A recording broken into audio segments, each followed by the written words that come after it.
اعوذ باللہ من الشیطان الرجیم بسم اللہ الرحمن الرحیم واتل علیہم نبأ نوح اذ قال لقومہ یا قوم ان کان کبر علیکم مقامی وتذکیری بآیات اللہ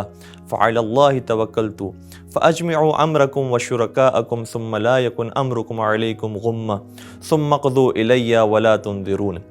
ناظرین محترم، آج 11ویں پارے سے سورہ یونس کی آیت نمبر 71 پڑھنے کا شرف حاصل کیا، جس میں پیغمبر اکرم کو حکم دیا گیا ہے کہ حضرت نوح علیہ السلام اور ان کی نافرمان قوم کا واقعہ بیان کریں۔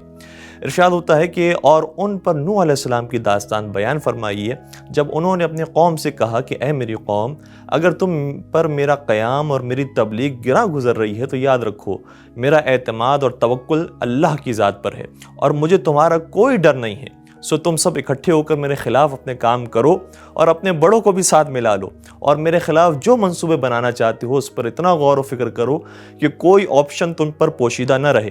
پھر انہیں میرے خلاف انجام دو اور مجھے فرصت بھی نہ دو۔ دیکھیں آج بھی آیت کتنی تر و تازہ معلوم ہوتی ہے۔ اور ناظرین کرام، حضرت نوح علیہ السلام وہ پہلے اولو العزم نبی تھے جو طوفان آنے سے پہلے ہی اپنی نافرمان قوم کی مخالفتوں کا طوفان سہ رہے تھے، لیکن ایک مضبوط تناور درخت کی مانند کھڑے ہوئے۔ کیوں؟ کیونکہ ان کے پاس حقیقی معنی میں توکل موجود تھا، یعنی صرف اور صرف اور صرف قادر مطلق پر اعتماد۔ یہ آیت پیغمبر اکرم صلی اللہ علیہ وسلم کے اوپر مکہ میں نازل ہوئی، یعنی پیغمبر کو بھی سرداران مکہ کے مقابلے پر توکل کرنے کا حکم دیا گیا کہ وہ تمہارا کچھ نہیں بگاڑ سکتے۔ اور روایات میں یہ بھی ذکر ہوا ہے کہ مولا امام حسین علیہ السلام نے بھی کربلا کے میدان میں ظہر عاشور سے پہلے یزیدیوں کے مقابلے پر بھی اسی آیت کی تلاوت فرمائی تھی۔ اور ناظرین کرام، اسلامی معاشرہ اس وقت اسلامی کہلانے کا حق رکھتا ہے جب اس معاشرے کا ہر فرد اس طرح خدا پر توکل کرتا ہو اور بیرونی طاقت پر اعتماد کرنے کے بجائے ابابیل کے لشکر کو بھیجنے والی ذات پر بھروسہ رکھتا ہو، وہ ذات جس کے لشکر زمین و آسمان میں پھیلے ہوئے ہیں، جس کی ادنا سی مخلوق کا نام میکائیل اور اسرائیل ہے، جو رزق بھی بانٹتے ہیں اور جان بھی نکال لیتے ہیں۔ ایک دن جبرائیل امین پیغمبر امین پر نازل ہوئے اور عرض کیا، یا رسول اللہ، آج میں اللہ کی طرف سے آپ کی خدمت میں وہ تحفہ لے کر آیا ہوں جو اس سے پہلے میں کسی کی خدمت میں لے کر نہیں آیا۔ انہی میں سے ایک تحفہ توکل کا تحفہ ہے۔ نبی اکرم نے سوال کیا کہ توکل کیا ہے؟